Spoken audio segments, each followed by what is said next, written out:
there, my Battlefield friends and fans, and welcome back to Battlefield Hardline.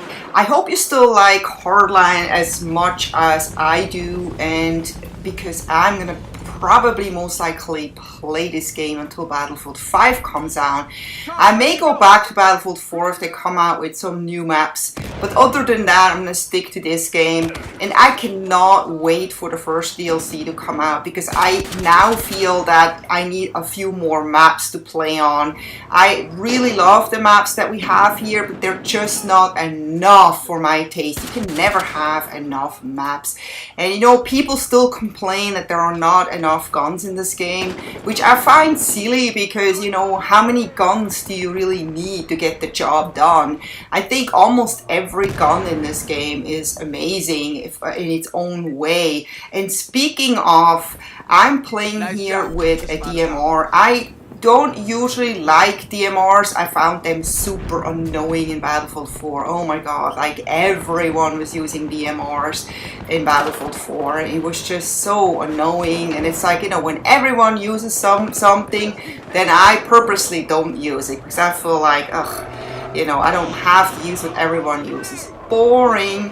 But anyway, in this game, it's actually quite diversified. There are snipers, there are a lot of people that use just, you know, the operator class, you know, the assault rifles. There are a lot of mechanics running around. There's also a lot of people running around as operators with shotguns and stuff. And you feel like a nice mix of everything, which I really, really like. So I thought for myself, because there are not a lot of guns in this game, you know, to mix it up a little bit, I was thinking, oh, what the heck, I've never really played with a DMR ever in any game. So I was thinking, let's try out some DMRs and see how they are doing, because how much worse can they be than the Scout Elite? Because the Scout Elite, in my opinion, is a super weak sniper rifle that you have to almost like spam bullets in order to get a kill. I find it very frustrating to use. I had much more fun sniping in Battlefield 4, I have to say. But, you know, you can't complain because, you know, some people like the Scout Elite and they are using it very effectively, and some people just don't like it, but you don't have to use it. If you do want to play the professional, you can use the DMRs, you can use other guns. And what I'm using here is the PTR 91, which I thought was, I actually a lot more fun with this gun, which you get as a criminal, than with the one that you get as a cop, which is the SR25-ECC. As a criminal, as a cop, you also have the SOCOM 16, but the one I purchased first was the SR25-ECC, and I didn't have as much fun with that gun as with the PTR 91, even though the PTR 91 has an insane vertical recoil. You can kind of manage it when you just kind of start getting to know it a little bit. And as my sidearm, I'm using the Tech 9, which is a really, really fun little, it's actually not a pistol, it's actually an SMG in a way, I think. You know, I'm not a gun expert, and, you know, I'm not, don't know much about guns, thank God. I don't want to ever have anything to do with guns in real life. But, you know, this is a game, and who knows how realistic everything is. But anyway, the Tech 9 behaves like a little, let's say it behaves like an SMG because it's got about the same accuracy, and it shoots very, very fast, and it kills very, very fast. So no wonder I see this gun quite a bit, and some people actually use it as primary, I noticed, and I was always wondering why. I always kind of had the feeling that that's a really, really good gun. And because I didn't really play much professional, I never really saw the Tech 9 in my loadout until recently, when I was like, oh, there it is. You have to be a professional to unlock it or to purchase it.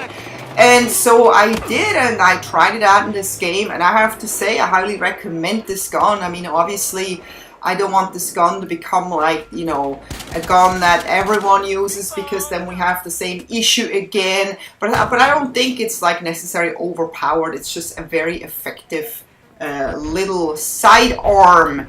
It's got its kick and all, but you know, if you pump it, it does really well. And you see later on, like I'm finishing this match just with the Tech 9, very successful multi-kills. It's just a fun little gun. And you know, if you want to try something new and you're afraid of the PTR or any other DMRs, but you're kind of curious to try it out, I say, hey, you know, what are you afraid of? Your death kill ratio, whatever. You know, maybe just do it like for 1 or 2 matches. You know, you don't have to use it forever, and see how you like it. And you know, just give yourself a little bit of a challenge, because let me tell you, when you think your accuracy is not good, the best way to work on your accuracy is actually using a gun like this, where it forces you to be accurate, where you have to kind of focus on getting headshots or just really good shots that count, instead of using a simple gun where you can spray and no matter how accurate you are, you will, you know, eventually get kills, or you will get enough kills to be satisfied. And yeah, you can do that, but you will never really get better. So that's really a good way to improve your accuracy, even though it probably will be frustrating at the beginning, because you will not get a lot of kills, you'll be taken down a lot. But as you can see here, this gun, you know, forces you almost to have to get a headshot if you want to win. But this guy didn't see me, so I was lucky. So I don't know if I would have survived if he would have taken me down at the same time. Maybe we would have just traded kills or something like that.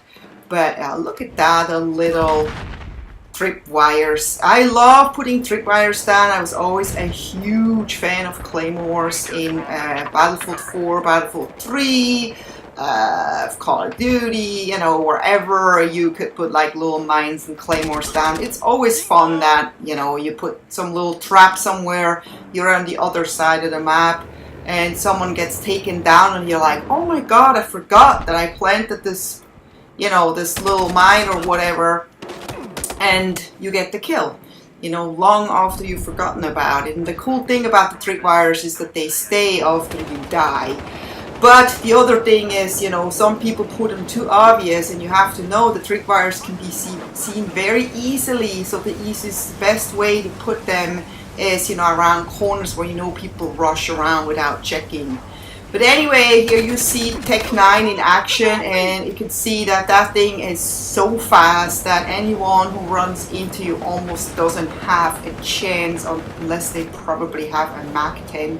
And this guy is running away from me, so he doesn't even have a clue that I'm there. And you know, the storm always helps a lot. I love when the storm comes up in this map, because it makes it much harder for the snipers to do their job, and for us run and gunners to run around last minute and get a few multi-kills. Isn't that fun?